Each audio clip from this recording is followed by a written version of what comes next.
fellow Falcoholics, what is up? Welcome to episode 249 of the Falcoholic Live. I am your host, Kevin Knight, at Falcoholic Kevin, joined by my co-host, as always, Adnan Ikic, at Say Which Way. Adnan, how we doing on this fine evening? No, doing well. The Braves are on the verge of dropping their fourth straight, so I'm trying not to panic about July baseball, where my team is 9 games ahead of everyone else. Yes. But yeah, we're at that point in the season.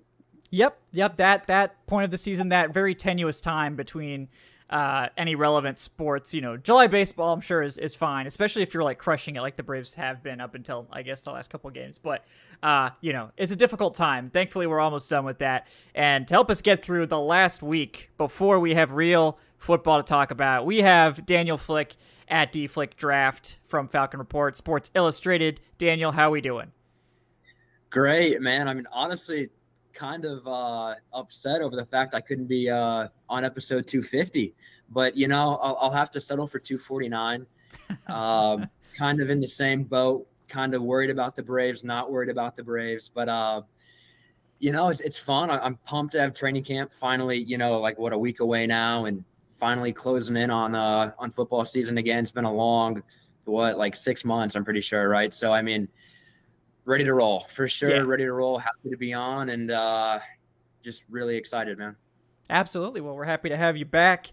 And guys, as we said, we are, if you're watching on Wednesday, we are exactly a week away. If you're watching later, then we're less than a week away from actual training camp practices taking place, which of course is really exciting and fun. Do have a special training camp event announcement to share with you guys. I will get to that right after I get the mandated ad read. Unfortunately, no Blue Chew ad this week. There will be more of those, but not this week. I know everyone is just dying to see the latest copy, and I'm sure we'll get some good stuff coming soon. But I could probably make a joke about that too. But you know, we'll save that for the next read. That we don't do this for free. So. Let me real quick read you guys a message from our sponsor, BetOnline.ag, your number one source for all your betting needs. You can get the latest odds, lines, and matchup reports for baseball, boxing, golf, and more. Perhaps you're feeling overly confident in some NFC South futures or in the Falcons or another team. You can bet on Atlanta to win the NFC South right now. Last I checked, the odds were about plus 215. So roughly double your money on that bet. You know, it's not as aggressive as if you'd done it like 6 months ago, but only a madman would have bet on the Falcons 6 months ago, probably. So maybe George Costanza would have. But anyway, no matter what you want to bet, BetOnline is your sports intel headquarters this season, as they've got you covered for all your insider sports wagering needs. BetOnline is the fastest and easiest way to get your betting info, including live betting options and your favorite casino and card games you can play right from your home. So folks, head to the website today or use your mobile device to get in on the action. Be sure to use our promo code BELIEVE, that's BLEAV, to receive your 50% welcome bonus on your first deposit. BetOnline, where the game starts. All right. Well, let's get to the announcement. You guys heard me tease this a few weeks ago, probably, if you were being very monitoring very closely, or if you listened to that Patreon Q&A episode. But it's now official. I'm excited to share with you guys. We're going to be doing our first Falcoholic live event in Atlanta on Friday, July 28th at 6 p.m. Eastern. And our gracious hosts are going to be the Sweetwater Brewing Tap Room in Atlanta. I believe it's off Otley Drive. So it's actually on the north side of downtown, like north of Midtown or something like that. You can tell I don't know like super well Atlanta's geography at this point, but it's going to be a lot of fun. It's going to start, I think, right around 6 p.m., maybe a little bit earlier, maybe a little bit later. If the technical stuff works, we'll do a live show there. If it doesn't, we'll just do a fan hangout, meetup sort of thing. I believe Adnan's going to be joining me for that, and we're working on getting some other folks involved too. And unfortunately, Daniel won't be there, but he does have something to share about the rest of his training camp availability. Daniel, I will now give you the floor. I do indeed. For all those who will be at training camp for the second week, you will catch me there making my training camp debut. I believe late July 31st through, I guess, that whole first week of August. I will be in Flowery Branch, providing you all with whatever quality of coverage that I can. You know, I've got a standard I'd like to hit. We'll see if I actually do. But, you know, should be fun. I finally get to meet the Falcoholic boys, so that'll be should be a lot of fun, and looking forward to it. And if any of you guys see me, feel free to, say hi. I would love to, meet any of y'all. So excited about that, and can't wait to hit up Atlanta, Flowery Branch, and see what's going on down there. Yeah, no, we're excited to have you. We will be there at the same time. There will be some overlap there. So we will make sure to haze Daniel relentlessly for that first week. Daniel's not even going to have to experience the tent. I think they're just going to let him right in the building. So you don't even get to sit out there in like the 90-degree weather writing your articles. So it's not like back in our day. Back in our day, yeah. If I can avoid that part of it, I would actually be thrilled. But you know what? If that's rookie hazing, I'll take it. We'll just make you go outside for no reason. Yeah. It's not a requirement anymore. We just no, that's where you go. Yeah, sit out there by yourself. Why is there nobody else out here? I don't know. No, we're going to have a lot of fun. If I have to wear one for a day or three, part of it, that's part of the experience. I'll wear it with pride, like a badge of honor. Yes, no, we'll be very nice to Daniel, don't worry. But just like we're very nice to Daniel on this show, guys, before we get started with the content, which of course is going to be the top training camp battles to watch on defense, there's a lot of them that I think are interesting. Before we do that, I want to remind folks, speaking of training camp fundraiser, if you're interested in supporting our travel down there, where we're doing pretty good so far. But if you would like to contribute to that fund, it's streamlabs.com/thefalcoholic/tip. Or if you prefer Venmo, you can go to my Twitter, and there's like a embedded Venmo thing on Twitter. I don't know how they do it, but there's like an icon for it. And that works too. Just make sure you leave a question with your donation so we can get it for you here on the show. But appreciate everyone who's already donated so far. All right. Well, Daniel is our guest of honor. So, Daniel, I will give you the floor first. Which of these battles are you most interested in seeing? I feel like everybody's just praying I say nickel corner. I feel like that has to be the one that everyone's like, oh, please. That's the low-hanging fruit. Yep. Yeah, but I'm not, because you know what? I want to be creative or unique, if you will. I'm going to go with edge rusher and the entire really end of the defensive line group, that the Falcons have. I think there's a lot of interesting storylines and ways that could shake out, whether it's Zoe Carter, Arnold Ebichetti, D'Angelo Malone, Ade Ogundeji. There's a ton of bodies there in that outside linebacker group, whether it's playing 3-point stance or in a 2-point stance, however you want to, mix it. There's a lot of guys, that I'd consider more inside 3-tech guys that aren't really in that mix. But I feel like there's 4 to 5 guys there. I feel like I might be forgetting a name as well, but kind of in that group that it's like only one of those guys is actually, will actually start potentially to, whatever package that they roll out early. But I think it's going to be really interesting because me personally, I think Ebichetti is a natural pick to have a really good second year with how he was playing prior to his forearm injury last year, about week 11, that kind of hurt, his play at the end of the year. But prior to that, he was trending up in a big way. Zoe Carter, obviously, really, really good leader in that room. Started every game last year. Truly a guy that they love. With Malone, I think he's a fascinating player to watch. I think whether he's on ball, off ball, however they use him, that'll be a very interesting training camp storyline that I'm pretty excited to kind of watch how that plays out. But again, I think he's another guy that can really kind of fit the mold of what Ryan Nielsen wants. And I think he'd be I think his upside is there to also take a pretty big step forward. And then Ogundeji, I kind of feel like we're entering year 3 with him now. And it's kind of, who is he? I think we all kind of know who he is, and you'd like to see more pass rush, out of him, but he hasn't shown that he's that kind of guy yet. And, if he can show it in year 3, I think it's a huge just raise to the Falcons ceiling on that side of the ball. And so that's kind of one thing that I'm eager to kind of watch play out, but it's a good group. It's good to kind of have the problem of having 4 to 5 guys that are in the mix for real playing time. Cause there's been, times past where that has not been the case at all. And you're just hoping that one of them, just is colossally improved. And this year you're kind of hoping for some jump, but you've got enough vets inside where I don't think it's as pressing of a need per se. It's still obviously a pretty big need because it's, outside pass rush, but still, a lot of guys there, and I'm pretty eager to kind of watch that play out in the next month and a half. Yeah, no, that's a great one.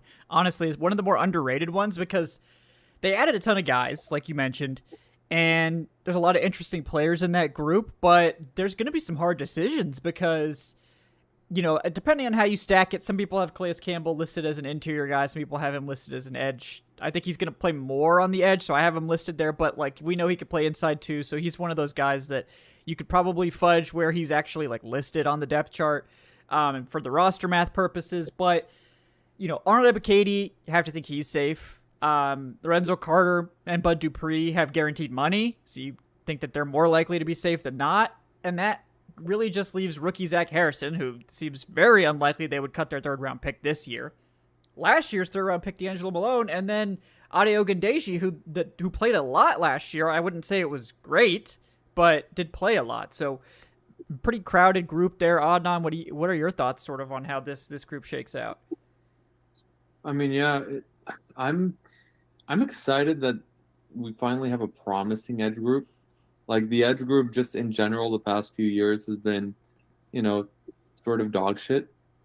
I'm not mincing words here. I'm not sugarcoating it, but the Falcons have been one of the, worst teams, in recent history when it comes to actually getting to the quarterback and sacking the quarterback.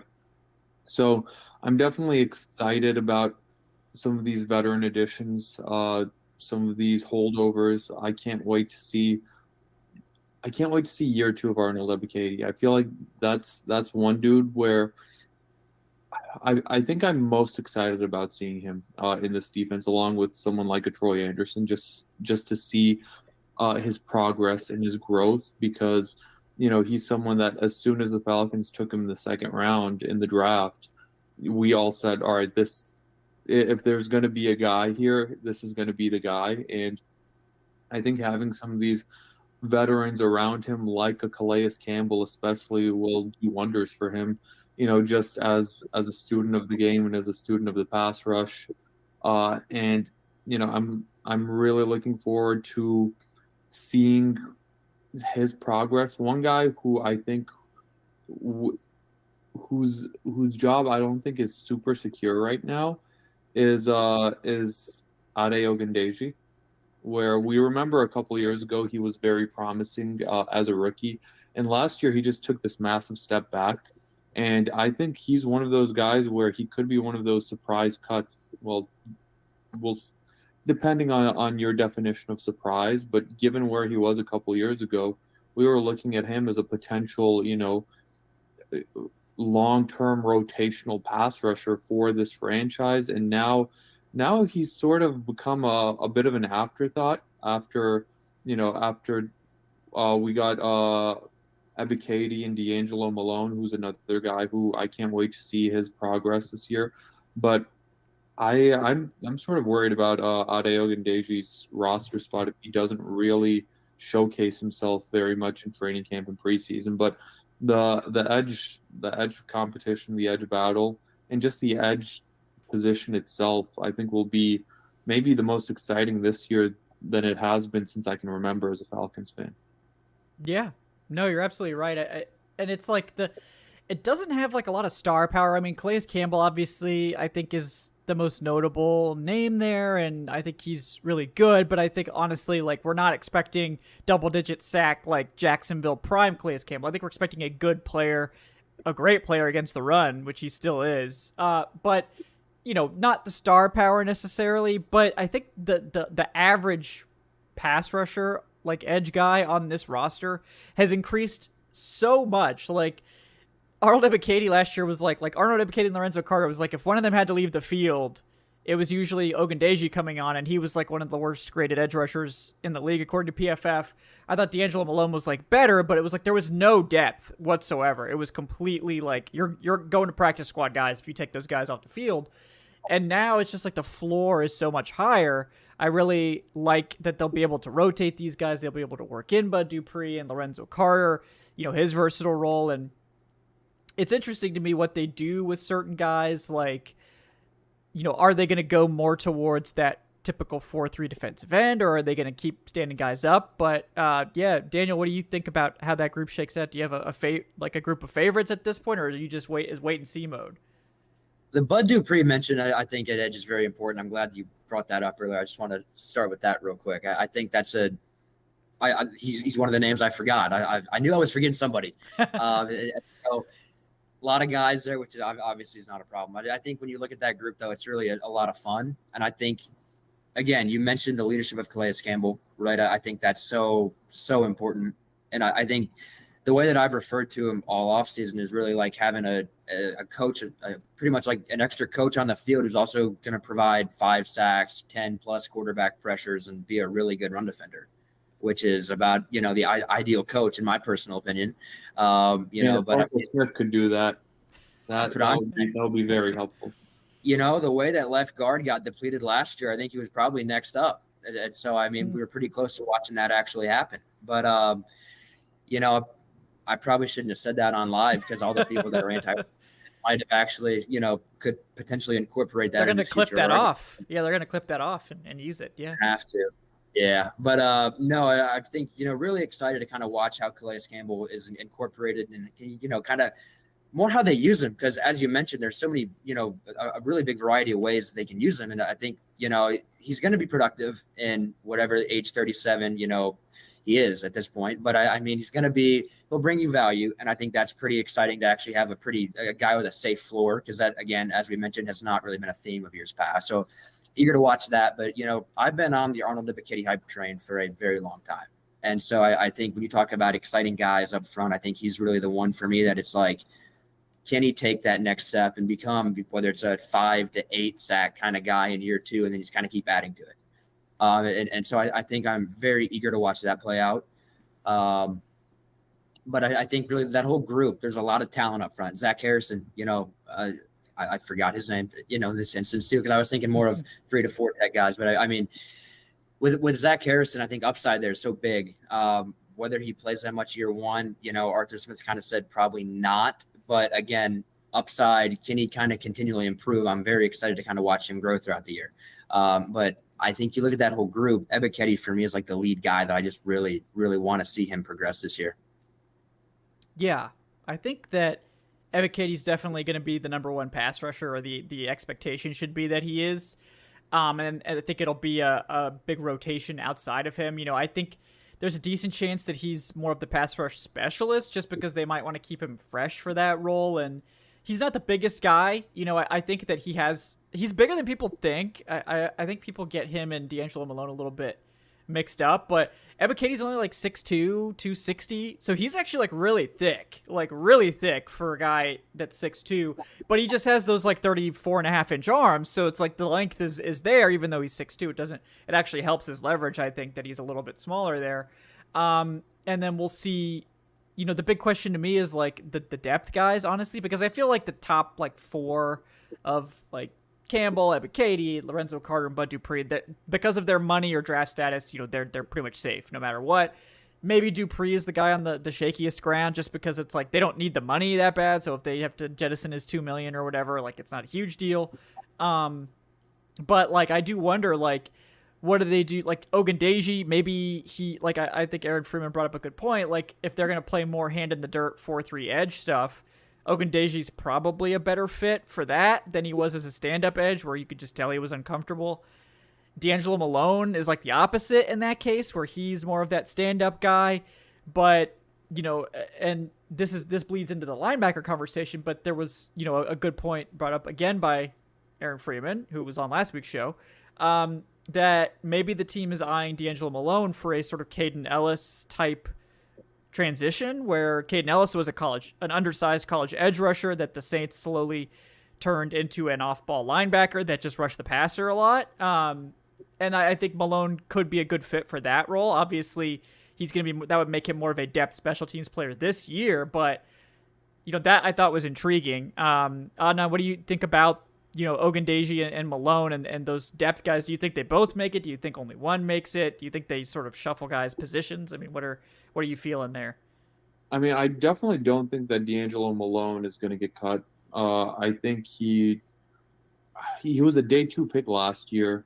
He showed his flashes last year. I think if one of those guys is going to go, it's going to be Ogundeji. And again, I'm not super. I'm not super convinced that he's going to be on this 53-man roster at the end of training camp. He's not going to be given that position at all. You also have, the undrafted guy that's getting mentioned in the chat right Yeah. now. Ikenna and Chukwu. I'm sorry. I think it's Ikenna Enechukwu, I think is what it is. Yeah. But yeah, Chukwu was the pronunciation we got at the Shrine Bowl. So yeah. I think you were right there, Adnan. Yeah, you were very close. Yeah. I'll take it. I'll take that as a big win right now. But that's definitely a dude who's sort of been coming on a little strong so far at rookie minicamp. There have been some promising reports. That's one of those guys that can really give Ogundeji a run for his money. And just because Ogundeji's been on this roster the past 2 years doesn't mean that he has a right to stay on it for no other reason moving forward. But the one thing I do want to touch on regarding this defensive edge lineup, and Daniel mentioned the phrase high floor. I think the floor of this defense of Atlanta's edge rushers as a whole has been raised substantially with all of the signings and with all of the investment that they've made. They haven't invested a day one pick in any edge rushers. That's reserved for the skill positions, as we've noticed the past few years. But they have invested plenty of day two picks, and this defensive line, these edge rushers, there's not a Nick Bosa on this team. There's not that superstar that's going to go out there and get you 16, 17, 18 sacks in any given season. Calais Campbell, back in the day, may have been close to that, but he's not that anymore. Age has caught up to him. But I think that was a huge step for the Falcons. You don't really rebuild an edge group overnight, but they've taken that massive step in sort of, first you raise the floor and then you find those, stars to really break through that ceiling. And, hopefully maybe Arnold Ebiketie is going to become that star edge rusher one day. That would be really nice, and that would be a boon for the Falcons. But even if he doesn't, this is a grouping of, maybe you don't have anyone that's going to get you 15, 16 sacks, but you have a bunch of dudes that can get you between 5 to 8 sacks. And, for this defensive line, that's huge. Like, we don't need this team to be, the 2000 Baltimore Ravens. We need this team to just, get me 30 sacks this year. Get me 35 sacks this year. Like, even get up to like close to average, close to league 40, average. For God's sake, please. Can we get to Get 40? close to league average, and that'll be such a big win because we've been sitting through an 18 sack season, like a 20 sack season, like nobody's expecting the world and the moon and the stars here. Like, be 19th, be 20th in the league in sacks, and that would be a massive catalyst to this team breaking that playoff drought. Yeah, basically just why can't you be normal? You just scream that at the Falcons pass rush. Like, why can't you be normal? Just like do something like average, for God's sake. That's all we're asking. Just be average, Yeah, be slightly below average. Like, yeah. You don't even have to I would even average. take that. Yeah, I would accept below that. Average. Yep. The one time when mediocrity was celebrated. Yes. The bar is so low. They've really opened it up. No, someone in the chat mentioned it. Mad Tom K, gotta walk before you can run and build that elite pass rush. Like, I think this is the year where we sort of establish a baseline and become a very good run stopping group up front.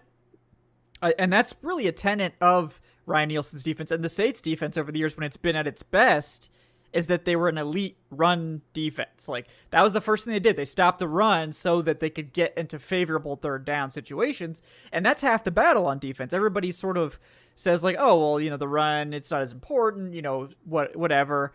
And like, that's true. But the way that you put teams in third and long is stopping the run. And of course, also limiting the short passing and intermediate passing game. Like, there's two sides to that coin. But I think that this is the year where the run defense really comes together, because I think, nose tackle, that's a big question. Maybe that's where we go next in this discussion. But they've got all the pieces on the edge, on the interior, at linebacker, especially if Troy Anderson can come up to play, and in the secondary too. Like, they have all the pieces to be a good run defense. They've made that a priority, and pretty much everyone they've acquired is that you're at least an average run defender or plus run defender. Like, they've, and maybe there's a couple of exceptions, like, Clark Phillips, more of a coverage focused corner, not the best run defender. He is a smaller guy, but pretty much everywhere else, you've seen them emphasize the run stopping.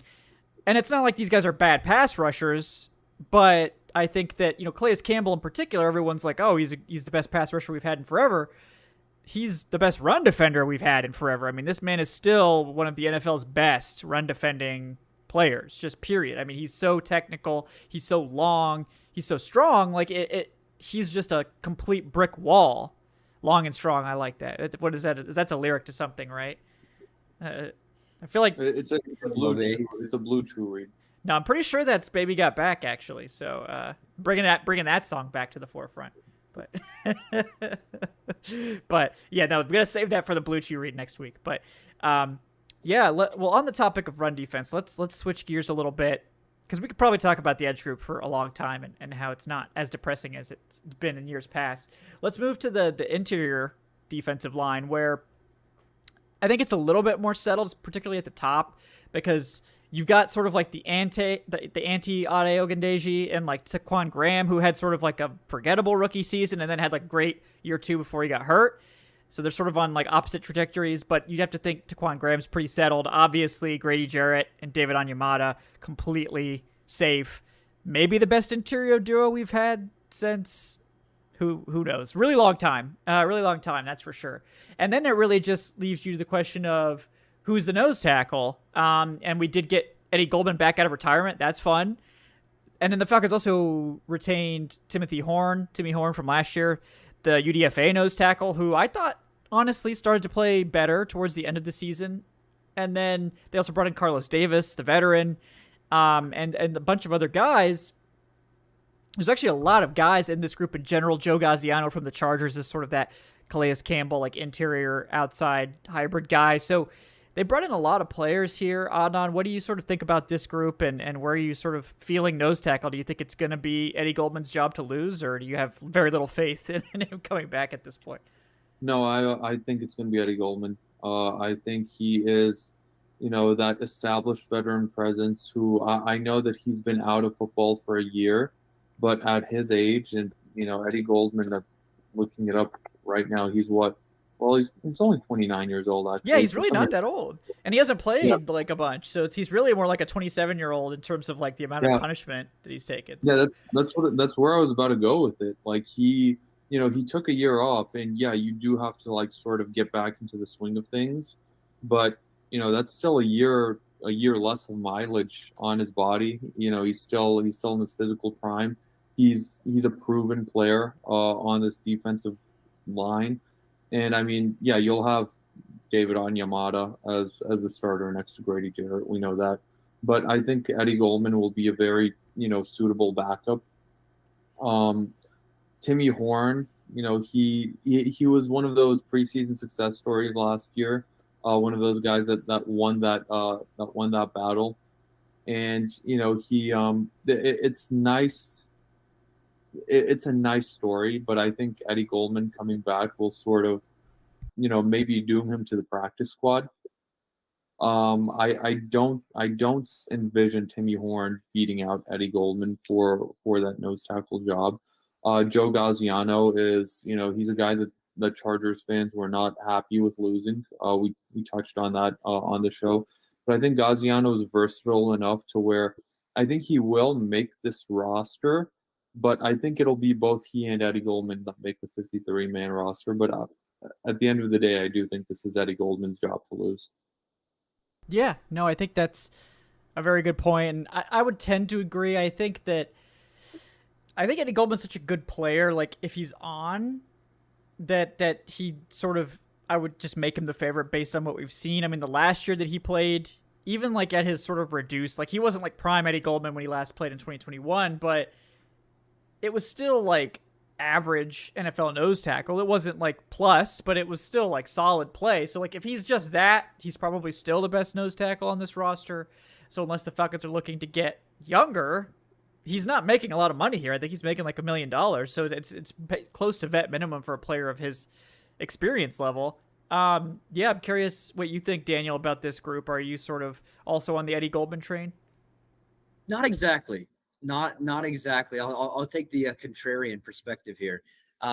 Eddie Goldman. So a few months ago, I was asked like surprise training camp cut. And some things have changed and that might not be my pick now. But Eddie Goldman was the guy that I gave. And like, okay, so pretty much where I'm at with it all, he could be really good or he could be a shell of his former self. We have no idea. We have absolutely no clue. And so for me, I'm kind of trying to be a little more hesitant on it, not, go all in on it. I'm not saying that I've seen like other people who have, but I mean, it's just, I'm kind of trying to reserve judgment until we see him in pads and frankly, just see him in Flowery Branch. Right. Cause I mean, he has not been, visible pretty much at any point this offseason. And so, all of the early words out of Arthur Smith have been optimism about where he's at and pretty much his, I guess, recovery program, or I guess just pretty much his program to ramp back up in NFL shape. And so we'll see how it goes. But I do think, again, as you guys mentioned, if he's on, he can be a very important presence on the interior. And I think if he is on, then it's really, I don't think that Horn can really compete with Eddie Goldman at his highest. I do think that Horn is a very steady player and a guy that actually improved quite a bit last year as his rookie year progressed. And I think that's something that, should not be taken away from him in this conversation, because I think that he was really impressive the last, 4 to 5 weeks. Everybody wants to kind of point at Algiers' strong finish, London's strong finish, obviously, Ritter's 4-game stint as a quarterback. While all that was going on offensively, Horn was really, really good inside, for the level of play that many expected out of him. Arthur Smith praised him pretty frequently, actually, as the year progressed. And he was a guy that the staff really grew pretty fond of. And so to me, I don't think in that debate or in that race that their feelings towards Horn from last year should be forgotten, because they were very, very fond of him.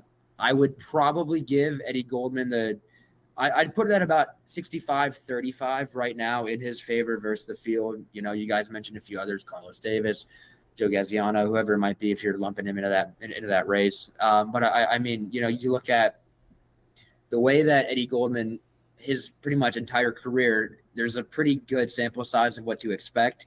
Can you expect that now? I mean, I don't really know what to expect, honestly. But outside of that whole conversation, I think the interior defensive line is truly a very, in my personal opinion, the three-headed monster of Jarrett, Onyemata, and Taquan Graham is about as good of a trio as you could have hoped for.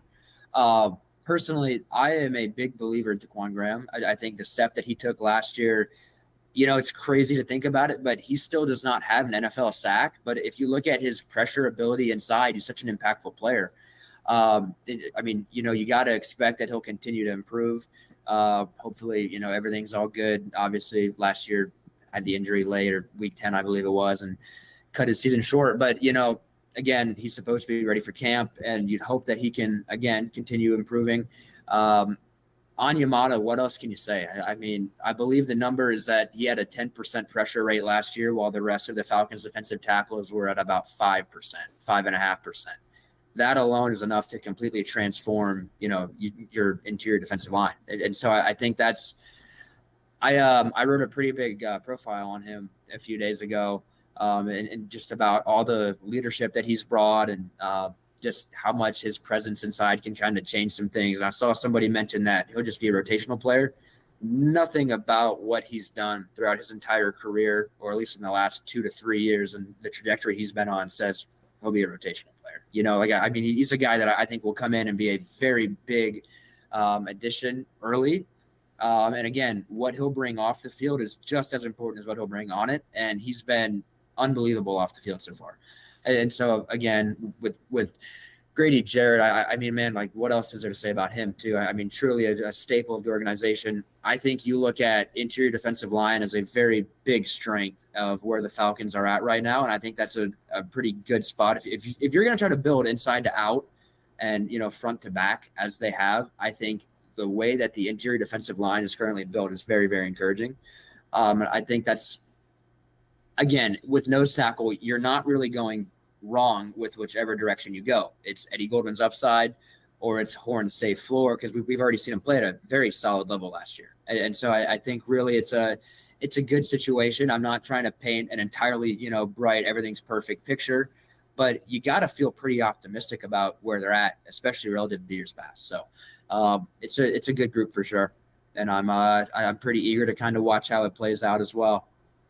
Yeah, no, I agree. I think it's exciting to see where it's going to end up. And if you look at like Falcon snap counts, the third guy is probably going to play like at least 40% of the snaps. So like that's a significant amount, and it could be even more. Like last year, the Falcons made Grady Jarrett play like over 75% of the snaps, which it's too much. I mean, it's too much. Like, probably like 68 to 72 is like the max you would want a guy to play. But like you're not going to be fresh at the end of the game playing that many snaps. The interior defensive line is probably the most taxing position of any, because a lot of times you're taking on double teams and you're fighting for run stops and all that stuff. So it takes it out of you, and we saw that over the course of the season that Grady Jarrett started off on that incredible pace early and just slowed down because he was the only guy. Like they had no one else really other than Taquan Graham, and he ended up getting hurt, unfortunately. So it just made it even worse for Grady. And I don't think that's going to be as much a big of a problem this year. David Onyemata is here to finally give Jarrett the running mate that he's so desperately deserved for his entire career. We have Taquan Graham as the guy that can come in, and I think you don't see a huge drop-off. I mean, no one's expecting Taquan to be Grady or even David Onyemata, but, like, going from those guys to Taquan, it's going to be like, oh, well, now you're going from, like, great to just good, and then that's fine. Before, it was like, if one of those guys had to step out, it's like you're going to practice squad. Like, Abdullah Anderson, no shade, but, like, it's a big drop-off from Grady Jarrett. So, it's a tough position to figure out, and it's a tough position to play, especially when you're playing that many snaps. And I think a core tenet of Ryan Nielsen's defense is that they want to rotate guys, and I think, like you said, with Taquan, that's going to help a lot. And even with David Onyemata, he has also played nose tackle. He did like a 4-3 one-tech role for New Orleans one year, and played really well. So it's like maybe Onyemata plays nose a decent amount of the time, and Eddie Goldman just spells him in sort of pure run-stopping situations and that sort of thing. But it is an interesting battle, and I think you brought up a good point that, like, I would not be surprised at all if Goldman does get cut, just like unceremoniously, like, oh, well, he's not ready, bye, But I think that's how it'll be. It's sort of like if he sticks and plays through preseason, he'll probably be fine, he'll look good or whatever. But if we could just get that like 3 days into camp, like, all right, well, we're done with this. Like, this is not going to work. So, I think it's going to be one or the other. Like, he sort of is like there in the mix or just gone unceremoniously, which is the worst way to go, unfortunately. But at least he's gotten a big contract at some point. So he's not as bad off as some of these UDFA guys that are just scraping by. So Eddie Goldman, we're hoping for the best, Eddie, for sure. But yeah, anything else, Adnan, you want to say about this interior group before we move on to a different position? I do just want to say that this is one of those added benefits that you don't really, talk about or, mention at the very beginning when you do sign some of these guys. And we remember the loads of signings that the Falcons made in free agency, bringing in a David Onyemata, bringing in Caden Ellis, Bud Dupree, Calais Campbell. And that benefit is those guys that were starters or those guys that you were relying on to play a lot of snaps, they're now very good and very capable backups. And that's case in point with someone like a Taquan Graham who, played a lot last year, and now he's, he goes from one of the, not as good starters in the NFL to one of the better and more capable backups at that position.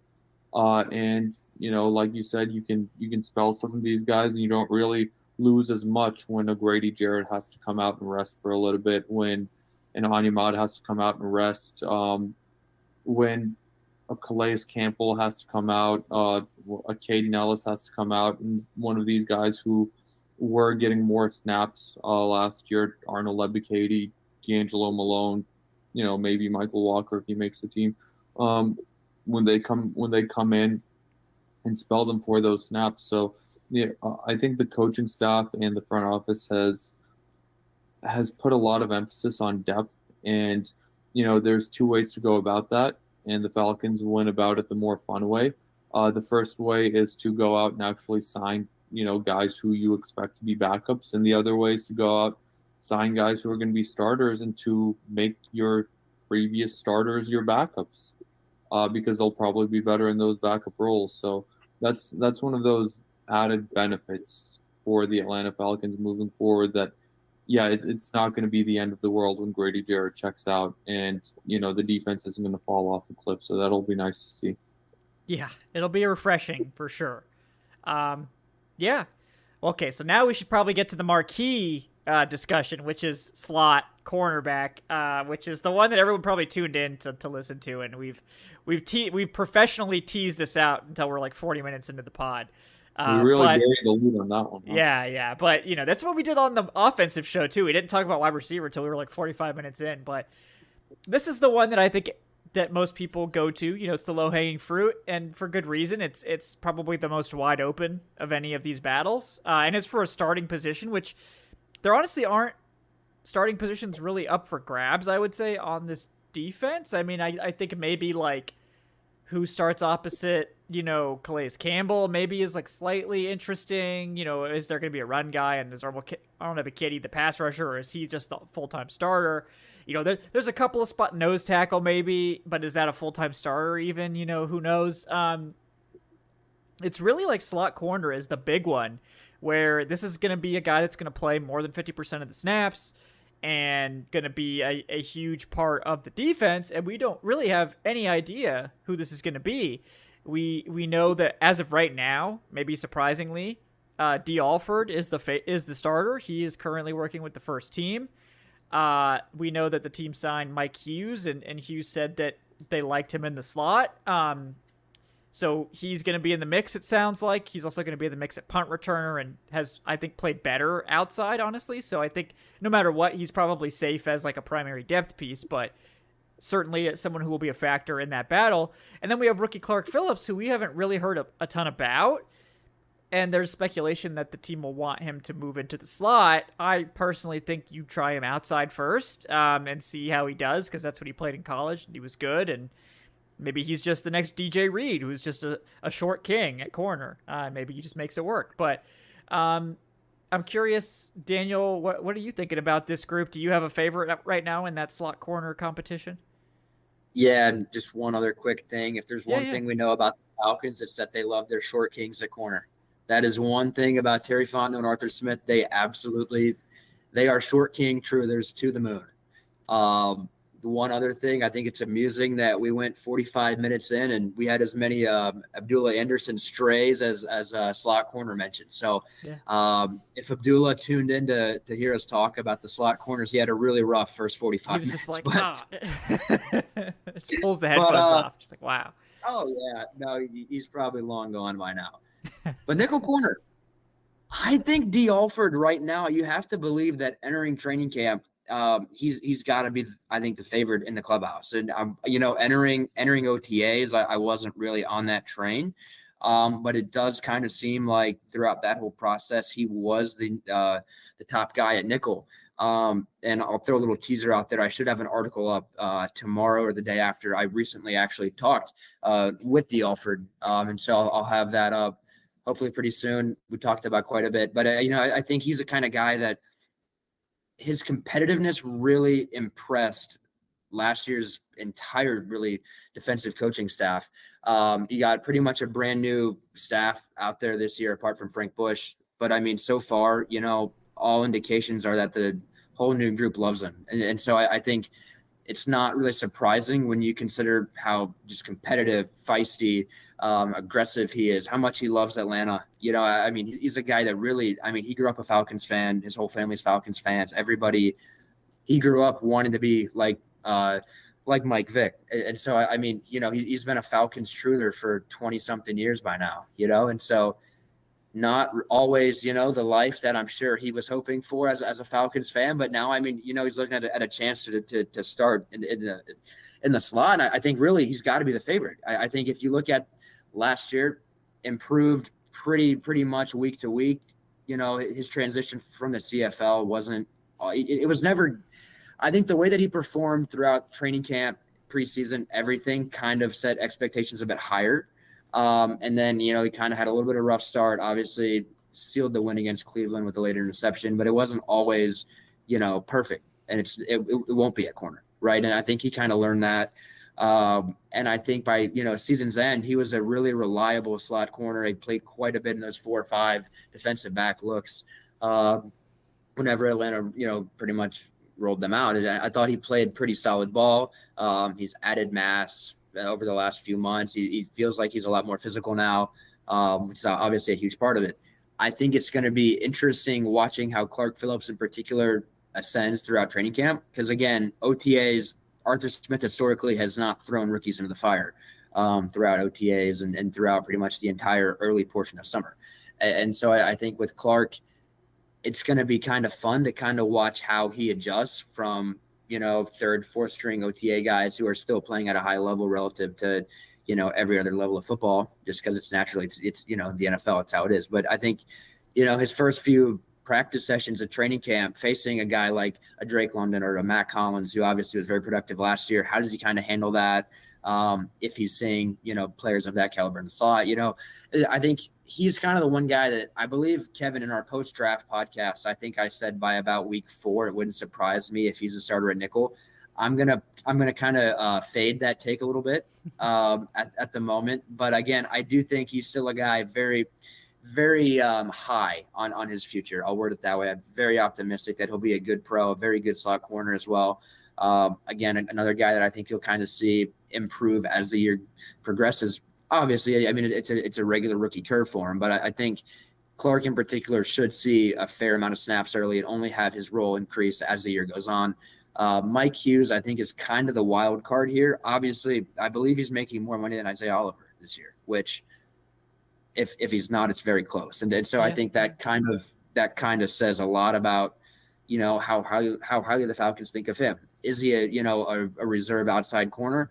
Is he in contention at nickel? We'll find out. I think he's more in the mix at nickel right now. I struggle actually seeing him winning the job. I will say that. I struggle kind of seeing how he fits short and long term at nickel. But again, I think Alford, as we enter the early part of training camp, I think Alford has to be the heavy favorite. But again, we'll see how it plays out. Training camp is made for pretty much, hectic times, and obviously a lot can change. But as things stand, I think Alford will be the starting nickel in week 1. But again, should be a lot of fun to watch that play out for sure. So should be a good I mean, honestly, if I'm not starting off every training camp article with here's what happened at nickel, what am I doing? Right. So that's a good head start. Wide receiver number 1, by the way. Everyone wants to hear about wide receivers. Even like if we don't have anything at wide receiver, it's like, well, who caught passes? Because it's fun. Like everybody likes watching people catch passes. It is what it is. But Josh Ali caught 3 passes today. Where's he at in the rotation? I charted it. Yeah. Yep. Exactly. But no, you're absolutely right. It is one of the more interesting battles. There's a lot of interesting guys involved in it, and I think all of them have potential. I agree with you that Clark Phillips starting week 1 in the slot, which he barely played in college, seems like a pretty tall order. I'm still like team Clark Phillips is going to play outside. Like, I just think that he's a better outside corner. I think that, given where you drafted him, he could just be a specialist out there where he's your go-to guy against the smaller, shiftier receivers, and you have your Jeff Okudas and you have your AJ Terrells against your bigger wide receivers, and you just let him play in special situations, or he's your dime corner or whatever. But I do think that Mike Hughes, like, regardless now, like, he's probably going to win the punt return battle. He was such a good college returner. hasn't honestly gotten a ton of opportunity to do it in the NFL, which is kind of odd. I think he has like less than 20 NFL punts returned, but I think his last season was his most effective at punt returner. So, we'll see what happens with him. I think he's safe either way as probably their primary like depth guy no matter what, but I love D. Alford. I think he's such a fun player, and he's a guy that has that alpha mentality because he was a star in the CFL. He was one of their best, most visible players, and even coming into the NFL, he was a guy that it didn't seem like the moment was ever too big for him. Like he was used to being the guy, and he didn't play like he wasn't the guy in the NFL. He had his ups and downs, but I think he ended up having a good season. I agree. I think that I was wondering if the new secondary coach and the new staff would give him a fair shot, or if they were going to go with their guy. Jerry Gray was the coach when the Vikings drafted Mike Hughes, and I was like, okay, well maybe this is his guy. Does he want to get his guy out there? But it seems like so far that it is D. Alford, and it wouldn't shock me at all if he does end up winning this thing, because I think he might be the best option. I just think he's just a gamer. He's just one of those guys that he just is better than his size suggests. But Adnan, I'm curious your thoughts on what might be the most interesting of all of the defensive battles. Yeah, I wouldn't be surprised at all if it was D. Alford. To be honest with you, he's our guy. We remember him from last year in the preseason. We love a success story. I think he came from the CFL, and he's really establishing a nice career in the NFL. I think no matter who doesn't win the job, they're going to be a very capable depth piece. But right now, if you're asking me on July 19th, I would go with Mike Hughes as my favorite. You mentioned the Jerry Gray connection. He was under DB coach Jerry Gray for 3 years in Minnesota, although he did have a bit of a struggle staying healthy with the Vikings those 3 years. But the past 2 seasons, he's only missed 1 game. He took a step back with the Lions last year in comparison to a great 2021 season with the Kansas City Chiefs. But I think that's just because he set like such a high bar with the Chiefs as, one of the best cover corners out of the slot that season in 2021. But even so, the past couple of years, he's really improved on his run defense at the very least. I think last year he had his highest graded run defense season according to PFF. And I mean, this is what training camp is for. This is what the battle is for. But I would say right now my favorite would be Mike Hughes. His entire contract this year has been guaranteed.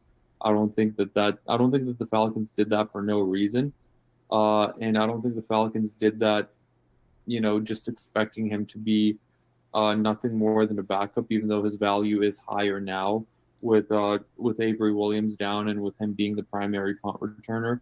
But this is a dude who a couple of years ago had 6 pass deflections and 4 forced fumbles. He's someone that the coaching staff is familiar with. He's a steady veteran presence that's in the middle of his prime, and I feel like if D. Alford beats him out, it'll be very deserved, and we can feel very good about D. Alford starting week 1 at nickel corner. But right now I would go with Hughes. Yeah, no, I think honestly, like any outcome, I think is within the realm of possibility for this defense. I mean, I think D. Alford is the slight favorite, given that he's getting the early work there. But we also know this team tends to favor the guys that have been here. It is a new staff for the most part, so maybe that's less important than it has been in years past. But I'm interested to see, how quickly things change, or if they do change. But I tend to think that it's probably going to be D. Alford or Mike Hughes. I think Clark Phillips. I maintain that I think Clark Phillips will be on the field by the end of the year in some capacity. But week 1 is his tall order when he's never played slot for him to win that. Or he's barely played slot. And I don't think he looked particularly good when he did. I think he's just a good outside corner, a really good one. He's just small. But Falcons love their short kings, like we said. So let's see. A couple other spots that might be interesting to touch on. One I think is the linebacker spots behind Caden Ellis and Troy Anderson, who are the seems like the presumptive safe starters. Michael Walker, does he make the team? Is he like a primary rotational guy, or is he completely an afterthought? They brought in a bunch of special teams aces and like Tay Davis and Andre Smith, and then we got all the UDFAs from the last couple of years with Dorian Etheridge, Nate Landman, Mike Jones Jr. So Daniel, I'm curious what you think about how the bottom part of that linebacker depth chart shakes out. Yeah, I think Michael Walker's for sure an interesting guy. I want to touch a little bit earlier. You mentioned, Aaron, bringing up how Malone could kind of maybe transition off ball like how Ellis did in New Orleans. Zach Bond is another guy who was kind of a college edge who they moved to off ball. Michael Walker, it could be easy to forget. Michael Walker played on ball at Fresno State. He's another guy that fit that same kind of mold of on ball, moving off ball. Now, again, I think when you look at the way that he's built, and again, his entire college career playing pretty much on ball, and obviously he kind of arrived with some off ball, but again, he played his entire senior year, I'm pretty sure, on the ball at Fresno State. And so I think Michael Walker is a guy that might actually have a higher ceiling under Ryan Nielsen than he has in years past. And so, again, I don't think he'll be anything more than, probably linebacker 3, but I do think I would tend to think that he'll end up being on the roster by a rather safe margin. Tay Davis is a very interesting player for me. If you kind of look at his career arc, he actually played quite a bit rookie year 2, and then kind of was just relegated into a special teams role.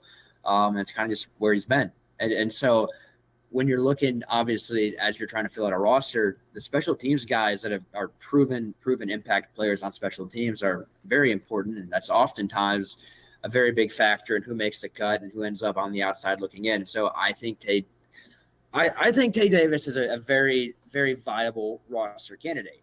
Again, you kind of talk about the undrafted guys. The Falcons have the last few years kind of sided with undrafted linebackers. It's kind of been really close between several guys, but ultimately, you mentioned Etheridge. Etheridge has made the team kind of been in that mix the last few years, and kind of fluctuated between active roster, practice squad, and it's kind of like, how's he going to find a way to stick around for a third year? But you tend to think he's in that mix for sure, because again, he's a guy that Arthur Smith is proven to be pretty fond of. Frank Bush, again, proven to be pretty fond of him. So I think he's for sure in the race for a roster spot. I would put him on the outside looking in as we stand now. It's going to come down to how many they want to carry, obviously. And again, I think if Malone ends up transitioning to a full-time off-ball guy, that completely shifts the picture. But as things stand right now, I'd feel pretty safe having Walker, Tay Davis, and then, again, I think there's a chance that Malone ends up – I personally think Malone ends up moving off-ball. That's kind of the future that I see for him. I see him more kind of in that off-ball rotation as a Caden Ellis type of guy. So I would tend to think that you're probably looking at them carrying 5, maybe, kind of having that Sunday adding that 54th and, potentially having an Etheridge come up or a Landman. They were pretty fond of Landman last year as well. And so it'll be kind of interesting to watch that whole situation play out. But I think Michael Walker, as you mentioned, kind of a guy that a lot of people have pointed to as a potential surprise cut. I don't think he's in that mix personally. I think with Ryan Nielsen, his path to a roster spot is a lot higher than it otherwise would have been. And so I think it's a good time to be Michael Walker. I will word it like that. But yeah, I think if you see a Troy Anderson or Caden Ellis get hurt, that kind of inside linebacker spot's one of those few spots on the team, or I guess one of the more glaring spots on the team where it's a little sketchy. But there are some guys there that I think in particular can make a special teams impact, and that's obviously what you want out of your rotational linebackers. And so I think from that perspective, there's reason for optimism, but I do think that if they were to add a vet late in camp, whether it's after kind of that final wave of cuts, that would for sure be a spot that I would look at. Yeah, no, I agree. I think I think Andre Smith Jr. is interesting. He had a really good season on special teams for Buffalo. He had a couple good seasons for Buffalo, and then he had a strong season for Tennessee. He only appeared in 5 games, but I think he had over an 80 grade on special teams. I think he had like 3 special teams tackles in 5 games, which is pretty good, obviously. So I like him too. But you mentioned Tay Davis, another special teams ace. They clearly are trying to add someone that's going to be a special teams factor. And honestly, like if you're going to activate a 5th linebacker on game day, it's going to be a special teams guy. Typically, you're only keeping 4 active otherwise. So I do really like Dorian Etheridge. I like Andre Smith. I like Nick Landman. I like a lot of these guys. The question is like, with Michael Walker, he seemed to have fallen out of favor with like Dean Pease. But does Ryan Nielsen's defense fit him better? Frank Bush is still a linebackers coach, so it's like, was that a Dean Pease decision or was that a Frank Bush decision? We'll probably never know. But that is one of the more interesting, I think, questions is like, do they want to save the money by cutting Michael Walker? And I agree with you, like, based on who they brought in, it seems like they're penciling Walker in for that spot, not planning to move on. So I'm curious what you think, though, Adnan, about how the bottom of that group shakes out. I mean, I'm a big Tay Davis guy. You guys mentioned the special teams. The fact that he's a special teams ace and the special teams credentials, but also this is a guy who, in college he played a lot of safety. He's someone that, in a pinch, if he does have to play for you, his specialty is a little bit more so in coverage. I can definitely see it going either way with Michael Walker. I think he, at the moment, is definitely a favorite to be that immediate backup behind a Troy Anderson. But I feel like it all depends on the performance when it comes to training camp and when it comes to the preseason, because at the end of the day, if you have Walker, Etheridge, and Landman all playing at a similar level, and if all of those guys are at around, if the coaching staff thinks that they can get around the same result from each of those guys, then it comes down to being a numbers game of, Michael Walker's nearly a $3 million cap hit. And I feel like, they could crunch those numbers and decide to just move on from him at that point. But, again, that would be dependent on him either, playing worse than we expect, or Etheridge and Landman, both elevating their game, because I can definitely see one of those guys, Davis or Andre Smith, making it just straight up off the strength of special teams alone. And, Dorian Etheridge is a guy that he also has some special teams acumen in there as well. Yeah. He's a guy that has been a preseason hero before. We've watched him in those fourth quarters of the third and fourth preseason games. And, we've covered that play-by-play. Very exciting to watch, and I can't wait to watch it again this year. But yeah, I feel like that battle to me is one of those sneaky good little battles that, people won't be paying as much attention to, but that they probably should. Yeah. If you love special teams, I mean, it's really important because those depth linebackers are going to be your core special teams guys. So it's definitely one of the more underrated battles, I think. Any other spots, Daniel, you wanted to touch on? I know we're over an hour now, so any other spots you wanted to mention before we sign off? I think we've kind of covered everything pretty well. I do think, as you kind of look at the safety rotation, I think I'll be pretty interested to see if they end up rolling out any 3 safety looks throughout the year. Obviously I think a lot of people have Hawkins kind of penciled in as that third safety, and I feel pretty confident in penciling him in there as well. Micah Abernathy's another guy that's kind of been around the facility for, a little bit. I believe he kind of joined, last year, kind of mid-season, if I'm not mistaken, or was he around last summer as well? I think it was like a practice squad in season and then futures contract this year. Yeah. So, you got another guy who's kind of been around for, about, I want to say 9-10 months by now. I tend to think he's probably on the outside looking in for a roster spot. But again, with the way the Falcons kind of construct their corners room, you got some guys who could, in theory, slide back and play safety if need be.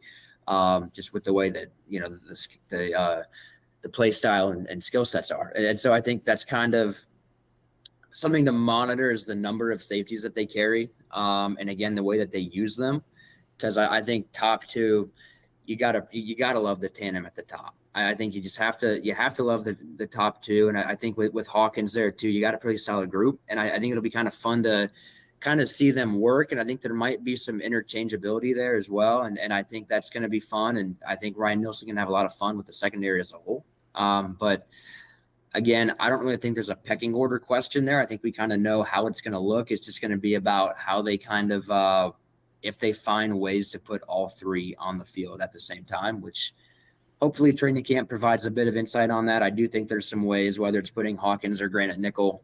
Again, that's kind of a separate part of our whole conversation there at slot corners. You've got safeties who can also cover there. And so I think that kind of adds another layer to it. But I think when you look at the secondary as a whole, there's a lot of reason for optimism. I think you're probably looking at them carrying 9, maybe 10 back there. It's just going to be a matter of whether it's corner heavy and light on safety, or whether it's like a 5-4.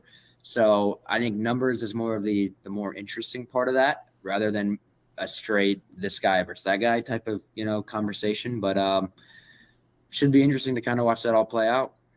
Yeah, no, I agree. I think what they decide to do in terms of how many safeties they keep, where do they slot Trey Flowers? Do they count him as like an extra safety, or is he your specialist corner? What does he end up doing? What about Darren Hall? Are they going to move on from him? 'Cause it seems like he's in danger. So that outside of slot, there are definitely battles at corner and at depth safety that I think are meaningful. So we'll see, how much are they going to play a safety as the slot guy?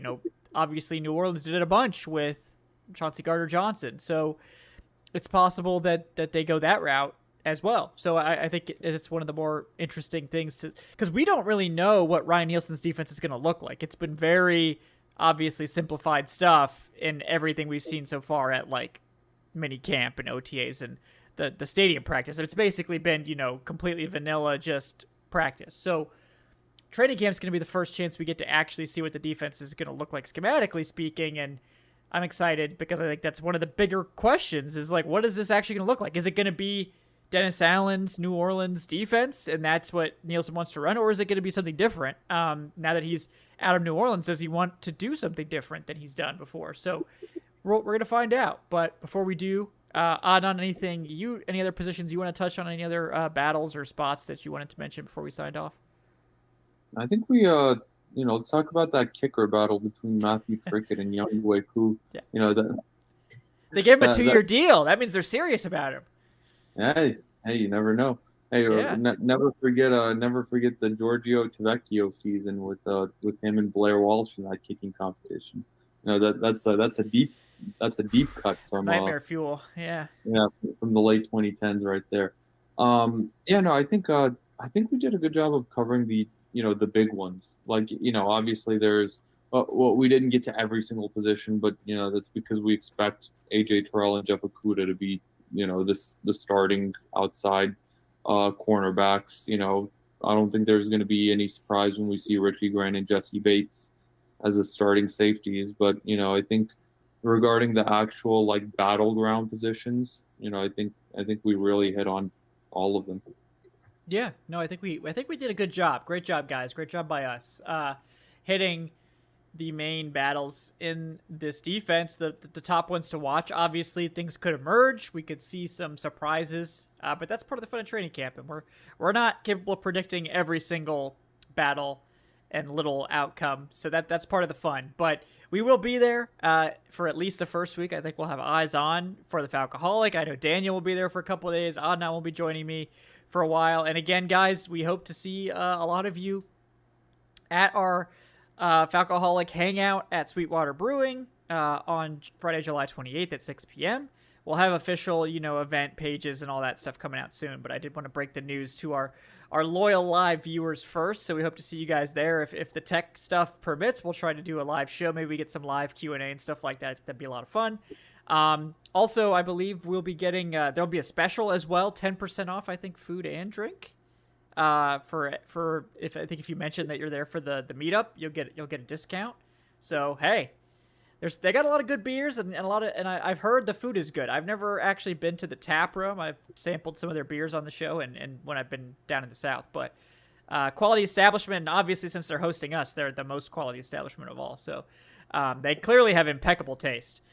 So guys, again, thank you so much for tuning in tonight. We appreciate all of you. If you're interested in helping out with the training camp travel fund, the link to that is streamlabs.com/Falcoholic/tip, or you can hit up my Venmo on my Twitter account at FalcoholicKevin. Please do like and subscribe if you've enjoyed this episode, or leave us that 5-star review on your podcast platform of choice. If you're interested in supporting us on Patreon and getting involved in those patron fantasy leagues, which are starting to form in the very near future, like probably in the next week or two, do get involved with that. Patreon.com/FalcoholicLive. And yeah, before we sign off, want to thank, of course, our wonderful guest this evening. He is Daniel Flick at DFlickDraft. Daniel, anything you're working on that you'd like to plug for the people? I kind of teased my D. Alford article that hopefully will be coming out tomorrow or on Friday. That's been a lot of fun trying to put that one together. Yeah, other than that, just pretty excited to start talking training camp and live football again. And I'm personally very excited to start rolling out preseason numbers and stuff. That's real sicko behavior, talking about preseason stats right there. But I mean, if I have to write, Ritter's stat line from his last 4 games of last year one more time, you know what? I'm not even going to really would be better than that. Yeah. I mean, yeah, I could tell you, like, what was it? 63.5 completion percentage, 2 touchdowns, no intercept. Yeah, 708 pat. Yeah, I mean, it's all up there, man. I've typed it undefeated so many at times, home. But, yeah, it's all up there. But no, excited to pump out that Alford article, and hopefully, I guess hopefully some people find value in that. And no, I'm very excited to head down to Flowery Branch and meet up with you all. And in the meantime, you can find my work on si.com/NFL/Falcons or on Twitter at DFlickDraft, and hopefully make another appearance on here at some point in the relatively near future. So absolutely, that's not up to me. That's not always up to me, though. But no. Yes, clearly we have very strict guest requirements on this show, as you know. You had to go through an extensive interview process. What did we? I think we did 7 interviews before we got you on now. But or you can work at ESPN and just automatically. No. Once Eric got on ESPN, he gets instant. Yeah, he gets instant in. That's a trump card for him. But yes, thank you, Daniel. Appreciate your time for sure. Adnan Ikic also with us tonight at Say Which Way on the Twitters. Adnan, anything you're working on you'd like to let the people know about? It's not going to go for another few weeks, but I did, finally break ground on my draft, looking up the Falcons franchise cornerstones for this year. I did the same exercise last year, looking at the guys who are, quote unquote, the franchise players for this team. And I wrote in that article that I wanted to hopefully make that a yearly series to publish at around training camp every season. So, I'm following through with that, at least for the second year, for the second installment of it. So that'll hopefully be ready to go in the next couple of weeks. And yeah, like Kevin said, I will be at training camp the vast majority of days leading up to the first preseason game. I took some PTO off work for it, so I'll be there from Wednesday to Wednesday of the next week, and then I'll be there for that second Saturday as well. So I'll be, roughly around 90% of those practices, iPhone in hand, tweeting out videos, takes, everything, and I'll be joining Kevin on the vast majority of those training camp recap videos. We'll be tag teaming a lot of those articles on the Falcoholic, so it'll be, we'll be neck deep in extensive training camp coverage this year, just like we were last year as well. Yes, we are almost there. Tantalizingly close. I'm excited to get down to Atlanta, excited to get to meet some of you folks at Sweetwater, and really excited to do our first live event. I know I've met a lot of people at actual camp, but obviously, it's tough because I'm working and you guys are trying to watch practice, so there's not necessarily a lot of time to interact. So I'm excited to get to actually meet and talk to some of you guys, and I think we're gonna have a great time. Obviously, a lot to cover. probably the most exciting training camp in recent memory here for the Falcons. So a lot to get to, a lot to monitor. Obviously, we'll be recording and sharing everything that we can. As far as I know, the rules haven't been changed. I assume we'll get to do some video and some pictures, and some sections we won't be able to record. But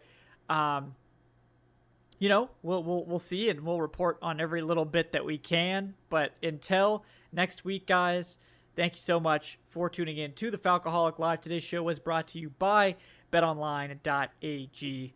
And we'll see you guys later this week. I'll have a couple more podcasts coming out before camp, so I think we'll have the final training camp preview looking at linebacker and special teams.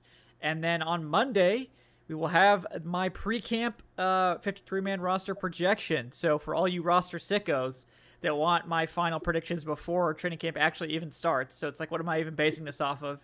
It's based off vibes, I guess. But, that's what you're here for, right? Because I'm the vibes, guy. Yeah, my vibes are in tune with the team's frequency about 50% of the time, which probably is better than average, at least. So, that's why you're here, right? For better than average. Hopefully more. But anyway, thanks so much, guys. We appreciate it. For Adnan, Ikic at Say Which Way, and for Daniel Flick at DFlickDraft. Thank you guys for tuning in. We will see you next time on the Falcoholic.